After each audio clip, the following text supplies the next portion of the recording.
Assalamualaikum warahmatullahi wabarakatuh. Saya Muhammad Zuhri Nada Mahendra akan menjelaskan tentang konteks sosiohistoris dan interpretasi. Menurut pandangan Abdullah Said dalam bukunya Interpreting the Quran Towards a Contemporary Approach, ada beberapa hal yang perlu kita pahami tentang konteks sosiohistoris. Konteks sosiohistoris ini yang pertama sangat penting untuk menjadikan ayat-ayat etika hukum tersebut memiliki makna dan relevansinya bagi kehidupan muslim kontemporer. Karena meskipun kita ketahui bahwa ayat-ayat etika hukum tersebut diturunkan sewaktu zamannya Nabi Muhammad pada abad ke-7 di masyarakat Hijaz, tapi ayat-ayat etika hukum ini masih memiliki makna dan relevansinya untuk muslim saat ini. Yang kedua yaitu konteks sosiohistoris ini menyediakan basis untuk memahami hubungan antara aturan yang berlaku dalam ayat etika hukum tersebut dan alasannya mengapa ketika ayat-ayat tersebut diturunkan kepada masyarakat Hijaz, yang mana masyarakat Hijaz pada abad ke-7 dulu itu juga memiliki aturan-aturannya tersebut. Nah, alasannya bagaimana? Alasannya apa? Ayat-ayat etika hukum itu diperkenalkan atau memperkenalkan aturannya pada masyarakat Hijaz. Nah, selanjutnya ada asumsi bahwa dalam penafsiran Quran, tugas penafsir adalah untuk menjelaskan makna historis melalui analisis filologi dan gramatikal. Maksudnya yaitu menjelaskan makna historisnya tersebut menggunakan analisis tentang kebudayaannya, tentang bahasa, tentang bagaimana masyarakat pada zaman dahulu waktu turunnya Al-Quran tersebut. Nah, dalam konteks sosiohistoris, penafsiran dalam menafsirkannya ini perlu pertimbangan yang dipertimbangkan yaitu tadi konteks sosiohistorisnya. Ketika orang mempertimbangkan konteks sosiohistoris, maka perlu mengetahui atau memerlukan sebuah pengetahuan tentang apa saja. Ini ada 5. Yang pertama yaitu tentang kehidupan Nabi secara detailnya, baik ketika masih ada di Mekah maupun setelah hijrah ke Madinah. Selain itu, iklim sosial, ekonomi, politik maupun hukum ini yang berlaku pada saat itu. Apakah ayat etika hukum tersebut memiliki pengaruhnya atau dipengaruhi oleh iklim sosialnya, ekonominya, politik serta hukumnya. Yang ketiga yaitu kaitannya dengan norma, hukum, adat, kebiasaan, institusi serta nilai-nilai yang berlaku pada wilayah tersebut, pada masyarakat Hijaz tentunya. Kemudian tempat tinggal, pakaian serta makanan ini juga memiliki pengaruh mengapa ayat etika hukum tersebut diturunkan. Selain itu, struktur keluarga, hierarki sosial, larangan, ritus upacara juga memiliki pengaruhnya bagi turunnya ayat etika hukum. Sehingga ketika seseorang melakukan penafsiran dan juga mempertimbangkan konteks sosiohistorisnya dalam penurunan wahyu atau ayat Quran, maka perlu mengetahui kelima pengetahuan tadi. Selanjutnya yaitu mengenai asbabun nuzul. Nah, ini kita ketahui bahwa setiap ayat Al-Quran yang turun itu selalu ada asbabun nuzulnya. Asbabun nuzul bisa dijadikan rujukan utama dalam menjelaskan konteks yang mengitari turunnya ayat tersebut, ayat tertentu. Nah, memang semua ayat Quran tersebut memiliki asbabun nuzulnya atau asal-usul turunnya itu. Kemudian asbabun nuzul tersebut kemampuannya untuk menuturkan konteks sosiohistoris sesungguhnya adalah terbatas. Jadi pada turunnya ayat-ayat tadi ini kemampuan dalam menuturkan konteks sosiohistoris secara lengkap ini tidak bisa. Asbabun nuzul hanya memiliki kemampuan terbatas dalam mengungkapkan konteks sosiohistorisnya, sehingga para penafsir saat ini harus lebih jeli, lebih pandai dalam mengetahui konteks sosiohistoris sesungguhnya. Nah, yang ketiga C, melihat Al-Quran dalam konteks yang lebih luas secara umum tinjauannya. Pada zaman dahulu, saat itu sebelum ada Islam tentunya, itu sudah ada Yahudi, Kristen maupun paganisme. Para penganutnya ini saling berinteraksi.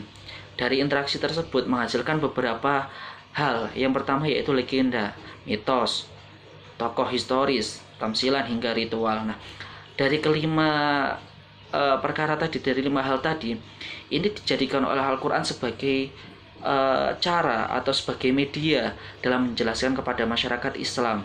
Yang dijelaskan apa? Yang dijelaskan yaitu antara lain kisah, norma, serta nilai-nilai sehingga Islam mengadopsi tata cara ataupun adat istiadat masyarakat dahulu yang dulunya belum Islam, Yahudi, Kristen maupun pagan.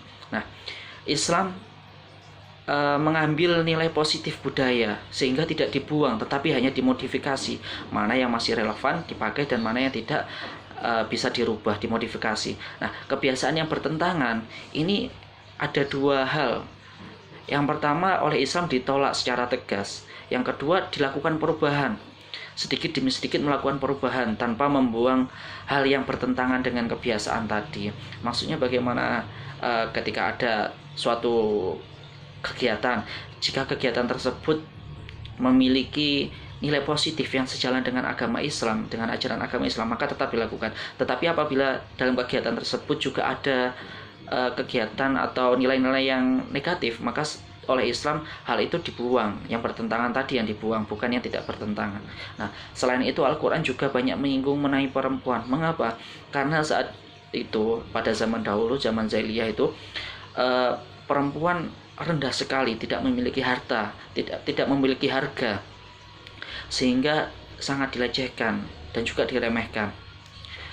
Selanjutnya konteks sosiohistoris, seperti tentang kasus ayat tentang pembagian warisan. Nah, dalam Quran surah An-Nisa ayat 11 dan 12 ini tentang pembagian warisan, lelaki mendapatkan 2 bagian sedangkan wanita hanya 1 bagian. Laki-laki mendapatkan 2, perempuan mendapatkan 1. Mengapa? Kita lihat dulu konteks pada zaman dahulu. Keadaan zaman pra-Islam, ini laki-laki memiliki tanggung jawab ekonomi yang lebih besar. Perempuan bergantung secara ekonomi pada keluarga laki-laki, sehingga perempuan pada zaman dahulu itu tidak memiliki kekuatan untuk mencari nafkah, tidak memiliki uang juga, sehingga beban ekonomi ini secara utuh ini dibebankan kepada laki-laki. Perempuan hanya menikmati hasil pemberian nafkah dari laki-laki saja. Nah, secara politis perempuan sama sekali tidak memiliki peran di dalam publik, menjalankan urusan klan atau suku ataupun bangsa. Perempuan hanya istilahnya untuk zaman dahulu itu hanya berdiam diri di rumah, mengayomi suaminya, mengurus rumah tangganya, seperti itu. Tidak bekerja sebagai public figure ataupun bahkan menjadi pemimpinnya. Nah, keadaan pada pasca Nabi wafat, ketika sesudah Nabi Muhammad wafat, yaitu pada sahabat serta pada masa para tabi'in dan seterusnya. Nah, ini masyarakat Islam sudah mulai berkembang. Mereka menaklukkan beberapa wilayah untuk ekspansi. Nah, dalam hal ini Islam juga mengadopsi nilai dan norma dari wilayah yang ditaklukkannya, dari Persia maupun dari tempat-tempat yang lain. Pandangan fikih dan tafsir ini memperparah kedudukan perempuan. Perempuan dianggapnya tidak mampu memberikan peran yang signifikan dalam urusan publik. Perempuan dianggap lemah, pendapat perempuan dianggap tidak bijaksana. Memperparah keadaan perempuan tersebut juga berkaitan dengan para ulama dahulu yang menjelaskan bahwa Quran surat Al-Baqarah ayat 222 tentang kesaksian 2 perempuan itu sama dengan 1 laki-laki. Apabila 1 laki-laki itu lebih kuat dibandingkan ingatannya perempuan, ingatannya laki-laki, 1 orang laki-laki lebih baik daripada ingatannya 1 perempuan. Sehingga dalam memberikan kesaksian harus 2 perempuan jika ingin disamakan dengan 1 orang laki-laki. Nah, berbeda dengan keadaan masyarakat Islam saat ini atau kontemporer. Saat ini perempuan memiliki banyak kesempatan yang sama dalam hal pendidikan maupun pekerjaan. Sama dalam arti mendapatkan haknya sama dengan orang laki-laki. Perempuan saat ini juga tidak bergantung secara ekonomi kepada laki-laki. Karena apa? Mereka sudah bisa bekerja sendiri, sudah memiliki pendidikan yang tinggi pula. Selain itu, perempuan banyak yang menjadi pemimpin negara atau mengadopsi atau mengisi posisi penting dalam peran publik. Entah itu jadi bupati, wali kota, gubernur, presiden, ataupun yang lainnya.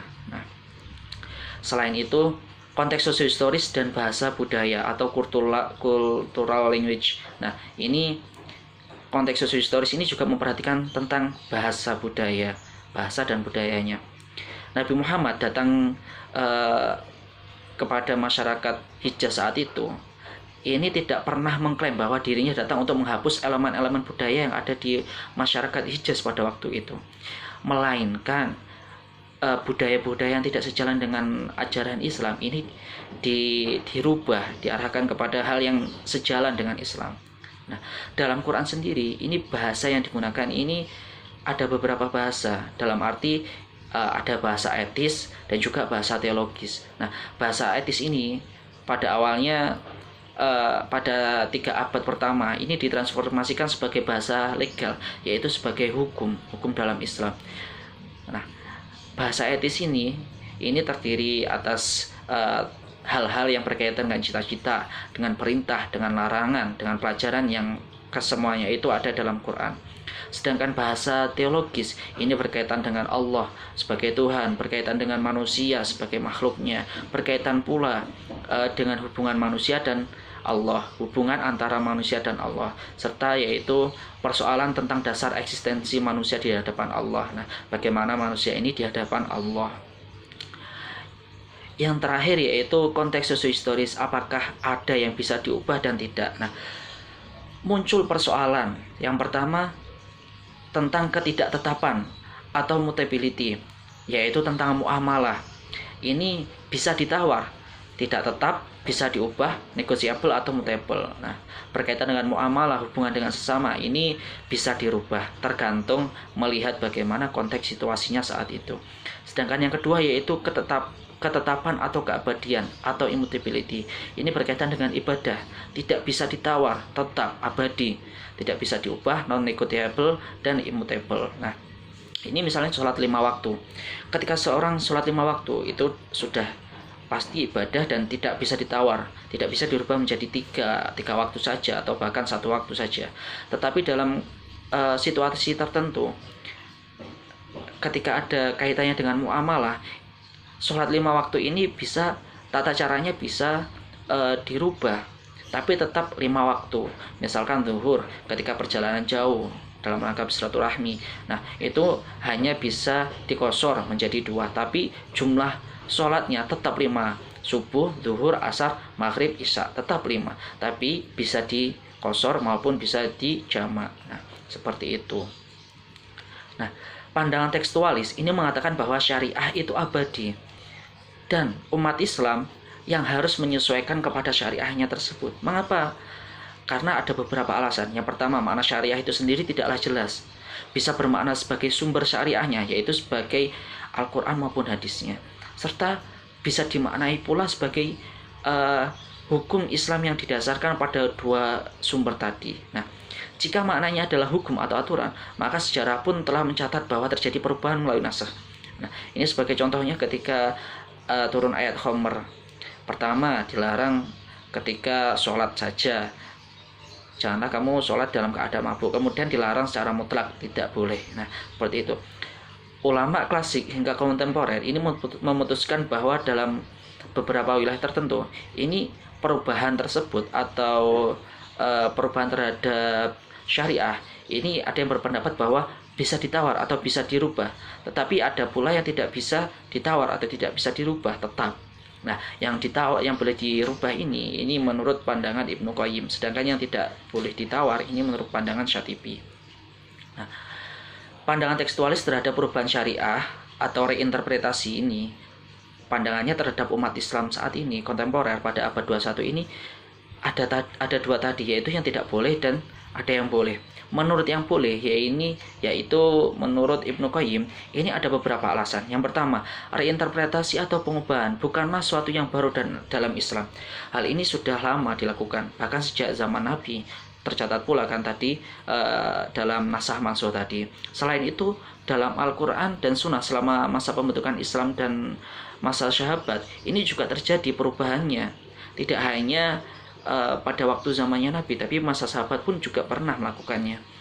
Kemudian telah dilakukan juga oleh para ulama besar fikih maupun ilmu kalam. Nah, berarti bukan hanya masyarakat atau umat muslim saat ini saja, tetapi setelah masa Nabi, setelah masa sahabat, setelah masa tabi'in juga ulama besar fikih juga melakukannya perubahan. Nah, berarti bukan hal yang asing lagi untuk kita ketahui. Nah, Untuk selanjutnya yaitu model interpretasi kontekstual. Ini contoh tafsir, contoh aplikasi tafsir kontekstual perspektifnya Abdullah Said dalam Quran Surat An-Nisa tentang otoritas laki-laki atas perempuan dan kesetaraan gender. Ini terdapat dalam Quran Surat An-Nisa ayat 4, ayat 34. Nah, ini saya ambil dari bukunya Abdullah Said dalam buku satunya yaitu Al-Quran Abad 21, atau judul aslinya Reading the Quran in the 21st Century, a Contextualist Approach. Nah, dalam penafsiran kontekstual ini ada beberapa tahap yang mana dijelaskan dalam buku yang pertama tadi. Tahap pertama ini perjumpaan dengan dunia teks, mengetahui teksnya dalam Al-Quran. Yang kedua yaitu analisis kritis. Ini berkaitan dengan linguistik, konteks literal, bentuk literal, teks-teks yang berkaitan, serta presidennya. Kemudian tahap ketiga, ini makna bagi penerima pertama. Turunnya wahyu tersebut kepada masyarakat Hijaz, ini konteksnya bagaimana, maknanya apa. Nah, ini menjelaskan tentang konteks sosiohistorisnya, pandangan dunianya pada saat itu. Kemudian hakikat pesan, apakah pesan yang terkandung itu tentang hukum, teologis, ataupun etis. Nah, pesannya itu bersifat kontekstual atau universal. Kemudian hubungan pesan dengan keseluruhan pesan dalam Al-Quran ini bagaimana? Adakah keterkaitannya? Nah, setelah melakukan tahap ketiga dalam penafsiran, ini dilakukan lagi tahap yang terakhir, yaitu tahap keempat. Bagaimana maknanya untuk saat ini? Ini mencangkup atau meliputi analisis konteks saat ini. Kemudian perbandingan antara konteks saat ini dengan konteks sosiohistoris, apakah ada relevansinya juga. Kemudian makna dari penerima pertama kepada saat ini. Nah, pada saat dulu turunnya ayat Quran tadi, apakah ada kaitannya dengan saat ini. Kemudian pesan yang terkandung ini apakah tetap kontekstual atau universal tadi. Kemudian yang terakhir yaitu penerapannya untuk saat ini itu bagaimana. Nah, langsung saja ini tentang Quran Surat An-Nisa ayat 34 yang berisi tentang otoritas laki-laki atas perempuan dan kesetaraan gender. Nah, tahap pertama yaitu perjumpaan dengan teks. Ayatnya ada dalam Quran Surat An-Nisa tadi, yang artinya kaum laki-laki itu adalah pemimpin bagi kaum wanita, oleh karena Allah telah melebihkan sebagian mereka laki-laki atas sebagian yang lain, yaitu wanita, dan karena mereka laki-laki telah menafkahkan sebagian harta dari mereka. Sebab ini maka wanita yang soleh ialah yang taat kepada Allah, lagi memelihara diri ketika suaminya tidak ada. Oleh karena Allah telah memeliharanya, wanita-wanita yang kamu khawatirkan nususnya, maka nasihatilah mereka dan pisahkanlah mereka dari tempat tidur mereka, serta pukullah mereka. Kemudian jika mereka mentaatimu, maka janganlah kamu mencari-cari jalan untuk menyusahkannya. Sesungguhnya Allah Maha Tinggi lagi Maha Besar. Nah, dapat kita ketahui bahwa di bagian awal ayat ini menjelaskan tentang kaum laki-laki itu adalah seorang pemimpin bagi kaum wanita. Sedangkan bagian yang kedua ini penekanannya yaitu pada nusus dan juga rodopnya suami istri dalam rumah tangga. Ya. Masuk pada tahap yang kedua yaitu analisis kritis. Yang pertama secara linguistiknya pada frase ar-rijalu qawwamuna 'alan nisa. Nah, ini menurut beberapa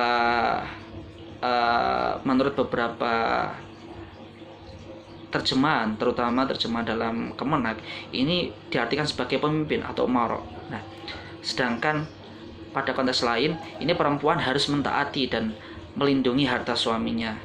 Yang lain, ini mengatakan bahwa pada frase ar-rijalu qawwamuna 'alan nisa ini maksudnya adalah karena Tuhan telah mengutamakan laki-laki atas perempuan dalam hal apa? Untuk membiayai dan juga memimpinnya. Kemudian pada frase qanitatun, ini berarti perempuan tersebut atau wanita tersebut yang dikatakan soleh itu adalah wanita yang taat kepada Tuhan dan juga kepada suaminya, kepada Allah serta kepada suaminya. Kemudian pada frase hafidhatul lil ghaib, ini adalah yang dimaksud perempuan solihah, yaitu perempuan yang menjaga bagian-bagian tubuh mereka, bagian-bagian tubuh pribadi mereka, bagian-bagian pribadinya, serta harta suami mereka ketika suami mereka tidak ada di rumah. Kemudian mensyaratkan, bisa dimaknai juga dengan mensyaratkan kaum perempuan untuk memenuhi apa yang diwajibkan dalam hak-hak yang diberikan Tuhan kepada laki-laki. Nah, ayat tersebut ini juga berkaitan dengan persoalan waris, yaitu yang dimaksud qawwamuna tadi ada kaitannya dengan kata liwamah, yakni mengurusi urusan istrinya dan juga melindungi serta menjaga istrinya. Ini menurut pendapatnya Razi. Kemudian kata fadl, kalau dalam Quran surat An-Nisa tadi ayat 34 ini kan berbunyi ar-rijalu qawwamuna 'alan nisa'i bima faddalallah. Nah, fadl ini beberapa mufasir ini mengatakan bahwa kata fadl ini bersifat hakiki. Yang kedua, ini juga mengatakan bahwa kiwamah karena laki-laki itu mengeluarkan harta mereka sendiri. Nah, menurut Razi ini yang fadl, Razi mengatakan bahwa kaitannya tersebut dengan persoalan waris, yaitu bahwa Tuhan mengutamakan laki-laki atas perempuan dalam hal waris hanya karena laki-laki adalah qawamun atas perempuan, yakni memiliki keunggulan tadi yang bersifat hakiki tadi, dan juga karena mengeluarkan harta mereka sendiri. Nah, ini di sisi lain Razi menegaskan bahwa superioritas laki atas perempuan, yaitu laki-laki diberikan kewenangan atau dalam hal mendidik dan mengambil alih kekuasaan mereka. Nah, seperti itu. Fadl yang pertama hakiki ini berarti laki-laki superior karena pengetahuannya atau kekuatan yang dimiliki. Jadi hakiki dalam arti seorang laki-laki itu secara fisik maupun secara pikiran itu dianggap lebih mumpuni daripada perempuan. Ini secara hakikinya. Sedangkan menurut kata yang liwamah tadi, laki-laki mengeluarkan harta sendiri, ini bisa berupa mas kawin maupun dalam hal menafkahi kesehariannya perempuan tadi. Nah, pada tahap kedua, yakni tahap konteks literal. Nah, ini ada beberapa pendapat, tiga pendekatan utama atas konteks kisah yang ada dalam ayat ini. Yang pertama yaitu menurut Tobari, ini kisah seorang perempuan ini pada zaman dahulu sebelum ayat ini turun, kisah seorang perempuan ada yang mengadu kepada Nabi Muhammad setelah sang suaminya memukul. Kemudian Nabi Muhammad memerintahkan hukuman kisos atas sang suami. Nah, Nabi secara langsung memerintahkan hukum kisos. Namun seketika itu Allah menegurnya dan turunlah ayat tersebut. Kemudian Nabi memanggil perempuan itu kembali dan membacakan ayat tersebut seraya berkata, saya Nabi Muhammad ini menginginkan sesuatu, tapi Allah tidak menghendakinya, atau Tuhan malah menghendaki yang lain. Dalam riwayat lain, Ibnu Katsir dan Suyuti ini juga berpendapat bahwa Nabi pernah bersabda, jangan memukul hamba-hamba Tuhan, maksudnya yaitu kaum perempuan. Kemudian sahabat Umar ini merespon, mereka telah memperlakukan para suami mereka secara tidak patut. Nah, Umar kemudian menjawab sabdanya Nabi Muhammad tadi, nah, sebagai respon atas kisah. Kemudian Nabi pun memperbolehkan suami memukul istrinya. Karena apa? Para istri tadi memperlakukan suaminya juga dengan tidak patut. Nah, seperti itu. Kemudian yang ketiga, ya ini pendekatan Razi dan Qurtubi, ini berkaitan dengan Quran surah An-Nisa ayat 11 dan 12, ini juga tentang waris tadi, serta ayat sebelumnya yakni ayat ke-32 yang mengandung pesan kepada kaum perempuan untuk tidak iri atas apa yang diberikan kepada kaum laki-laki dan memberi alasan mengapa laki-laki itu diutamakan. Jadi dalam ayat-ayat sebelumnya yakni ayat ke-32 ini menggunakan kata kunci faddolah yang secara spesifik menceritakan istrinya Nabi, yakni Ummu Salamah, yang bertanya kepada Nabi, mengapa laki-laki diprioritaskan atas perempuan dalam hal waris? Nah, karena itu tadi ayat ke-32 itu turun, dan di dalam ayat 32 surat An-Nisa tadi ini terdapat pesannya kenapa kaum perempuan tidak boleh iri, dan juga atas apa yang diberikan Allah kepada laki-laki, serta alasan mengapa laki-laki itu lebih diutamakan daripada perempuan. Nah, untuk bentuk literalnya, ayat ini merupakan ayat hukum, yakni tentang otoritas laki-laki atas perempuan dan kesetaraan gendernya, yaitu bagaimana perempuan harus bersikap kepada suami, kepada Tuhannya juga. Sebagaimana yang dijelaskan tadi bahwa perempuan harus taat kepada laki-laki sebagai suaminya dan juga kepada Tuhannya. Nah, selain itu ada beberapa hal yang lain, yakni tentang teks-teks yang berkaitan. Ini berkaitan pula dengan harta waris, Quran surah An-Nisa ayat 11 dan 12 serta ayat sebelumnya yakni ayat ke-32. Kemudian tentang persaksian dalam Quran surah Al-Baqarah ayat 282. Nah, yang terkait hal persaksian tadi dikaitkan dengan bahwa laki-laki satu itu persaksiannya sebanding dengan 2 orang perempuan. Nah, sedangkan presidennya ini harta waris pada ayat ini atau ini berkaitan dengan harta waris, yakni sama dengan sebelumnya ayat 11 dan 12 dan juga ayat 32 dalam Quran surah Al-Baqarah serta persaksian dalam Quran surah Al-Baqarah ayat 282 serta kisah-kisah yang diriwayatkan oleh 3 pendekatan tadi, yaitu Tabari, Ibnu Katsir, Suyuti, Razi dan Qurtubi. Abdullah Said tidak memberikan spesifikasi ayat-ayatnya secara langsung yang berkenaan dengan urutan pewahyuan tadi berkaitan dengan presiden, tapi dalam bukunya tadi dijelaskan secara luas atau gambarnya mengenai kisah-kisah tadi. Nah, presiden sendiri adalah sesuatu hal yang lebih dahulu terjadi dan dapat dipakai sebagai contohnya. Nah, seperti itu. Makanya saya mengambil mengenai kaitannya dengan harta waris dalam Quran surah tadi serta hal persaksian serta kisah-kisah yang diriwayatkan tadi. Kemudian pada tahap yang ketiga, yakni makna bagi penerima pertamanya. Nah, pada tahap ketiga ini, konteks sosiohistoris dan pandangan dunia ini memandang bahwa laki-laki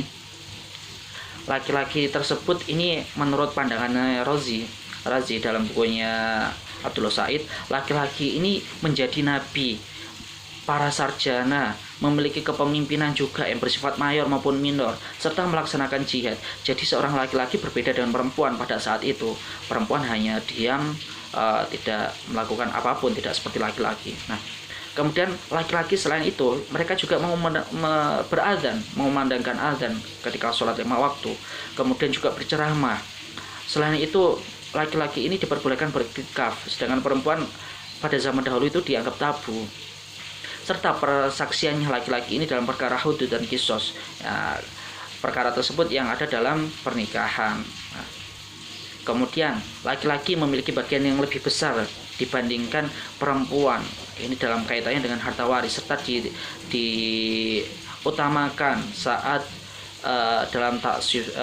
dalam taksibnya. Nah, ini kemudian yang terakhir yaitu laki-laki memiliki kewajiban diat, membayar diat maksudnya, qasamah ketika bersumpah, kemudian menjaga pernikahannya, bercerai, mencabut perceraian, poligami serta intisab atau menjaga garis keturunannya. Nah, laki-laki tersebut sejak zaman dahulu ini dipandang seperti itu. Jadi memiliki keutamaan pada waktu itu melihat konteks sosiohistorisnya dan juga pandangan dunia saat itu. Kemudian hakikat pesan yang ada dalam ayat ini merupakan ayat hukum tadi, yang jelas bagaimana otoritas laki-laki atas perempuan, tentang ketaatan perempuan tadi. Untuk pesannya, apakah ayat ini termasuk kontekstual atau universal? Ayat ini adalah ayat yang universal, tidak terikat dengan konteks tertentu yang spesifik pada saat turunnya ayat ini, tapi melainkan sebagaimana ayat ini diterapkan melihat konteksnya saat itu, yaitu laki-laki secara umum berbeda dengan perempuan saat itu. Kemudian hubungan pesan yang ada dalam ayat Al-Quran ini dihubungkan dengan keseluruhan pesan Al-Quran. Nah, pesan yang terkandung dalam ayat ini memiliki hubungan dengan keseluruhannya, yaitu tentang kewajiban dan ketaatan, baik yang berhubungan dengan ketaatan kepada suami, ketaatannya istri terhadap suami, maupun ketaatannya kepada Allah Subhanahu wa Ta'ala. Nah, untuk tahapan terakhir ini bagaimana maknanya untuk saat ini. Nah, tahap 4 ini yang pertama yaitu analisis konteks saat ini. Nah, beberapa ulama kontemporer ini ada yang berpandangan patriarki. Maksudnya patriarki ini adalah lebih mengutamakan kepada laki-laki. Jadi laki-laki ini tetap diutamakan. Kemudian ulama selainnya atau ulama yang lain ini memiliki pandangan yang non patriarki, yaitu mereka menganggap setara antara laki-laki dan juga perempuan. Nah, untuk konteks saat ini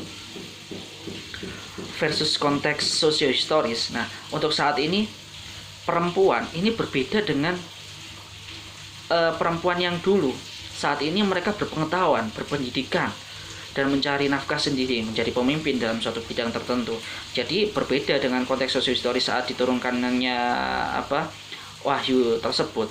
Pada saat itu perempuan dinafkahi oleh suami, tidak berpengetahuan, tidak juga berpendidikan, serta dalam analisis kesehariannya perempuan ini tidak memiliki ketajaman serta kekuatan. Tulisannya pun juga tidak, serta tidak menunggang kuda, serta juga tidak memanah seperti layaknya laki-laki, tidak melakukan kepemimpinan yang bersifat mayor serta minor. Nah, itu untuk konteks saat ini dibandingkan dengan konteks sosiohistoris. Telah terjadi perbedaan yang cukup signifikan antara perempuan saat ini dengan dulu.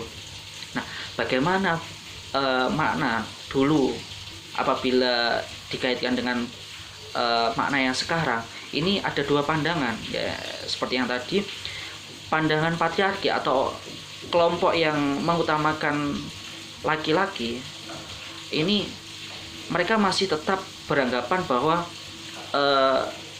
ayat ini masih memiliki relevansi, maksudnya masih mirip penafsiran mereka saat ini yang menganut pandangan patriarki ini masih mirip dengan penafsiran yang lama, yaitu sama, perempuan tetap sama, ya seperti itu.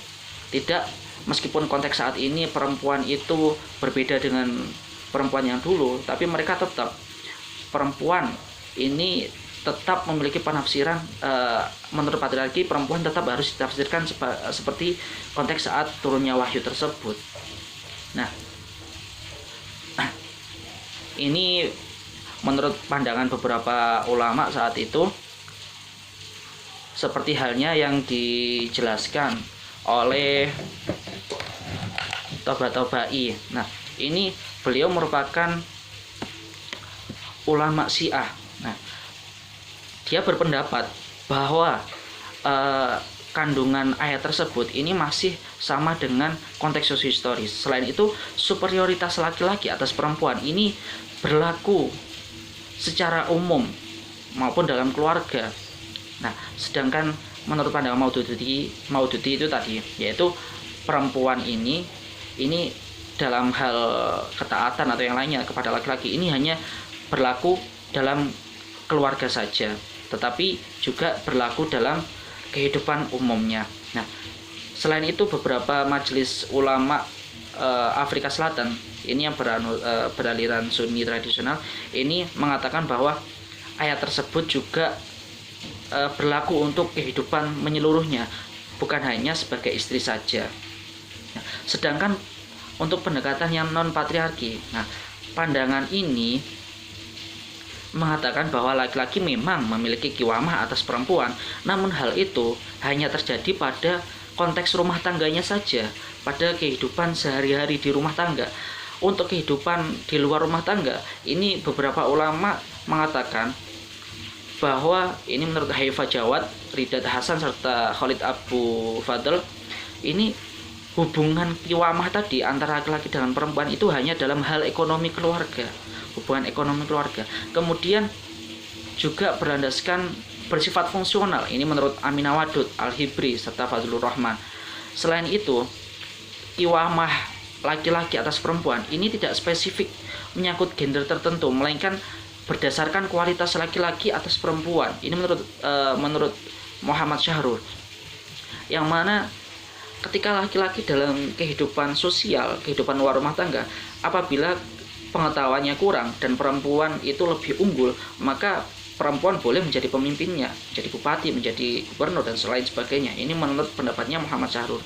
Nah, selain itu menurut Abu Zaid, ini yang dimaksud dengan kiwamah itu dalam kesetaraan, ini adalah kesetaraan spiritual, penciptaan, kewajiban, dan hak-hak keagamaan. Nah, dalam hal spiritual, penciptaan, kewajiban serta hak keagamaan ini, laki-laki dan perempuan tidak ada kiwama, tetapi setara. Nah, seperti itu. Untuk pesan kontekstual dan universalnya ini, nah, secara universal, kaitan konteks kehidupan laki-laki, sosial, budaya, politik, dan kebudayaan atas perempuan pada abad ke-7. Nah, universalnya yaitu kaitannya ayat ini. Sedangkan kontekstual yang beranggapan bahwa berkaitan dengan konteks kehidupan laki-laki atas perempuan saat ini, baik dalam rumah tangga maupun konteks lainnya. Nah, jika Al-Quran ini diturunkan pada saat ini, bisa jadi, ini menurut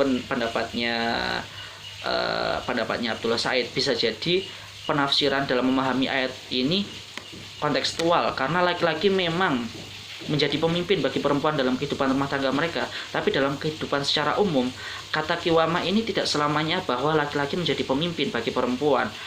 Tetapi apabila laki-laki tersebut memiliki kecerdasan, ketenangan, kesabaran, ketahanan, dan sebagainya yang di bawahnya perempuan, maka perempuan boleh menjadi pemimpinnya laki-laki dalam kehidupan umum.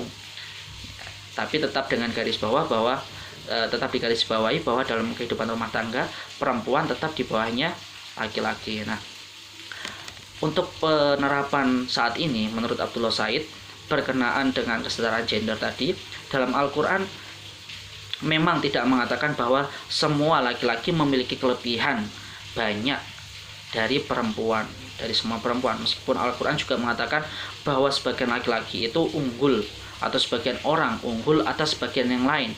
Beberapa laki-laki unggul atas beberapa perempuan, maupun sebaliknya. Dan saat ini umat Islam yang memahami ayat ini harus mempertimbangkan konteks saat ini pula. Jadi harus memahami konteksnya untuk saat ini. Ketika laki-laki memang unggul dalam kehidupan sehari-harinya secara umum, boleh mereka jadi pemimpin. Tetapi ketika perempuannya yang lebih unggul, lebih berpendidikan, nah, maka tidak memungkiri bahwa perempuan juga diperbolehkan. Tapi dengan tanda kutip, perempuan ketika di rumah tetap menjadi bawahannya laki-laki, dan laki-laki tetap menjadi pemimpin keluarganya, tetap menjadi pemimpin istrinya dalam rumah. Mungkin ini yang dapat saya jelaskan, kurang lebihnya mohon maaf. Semoga dapat bermanfaat. Apabila ada kurangnya murni dari saya, apabila ada lebihnya murni dari Allah. Akhirul qouli wabillahi taufiq wal hidayah. Wassalamualaikum warahmatullahi wabarakatuh.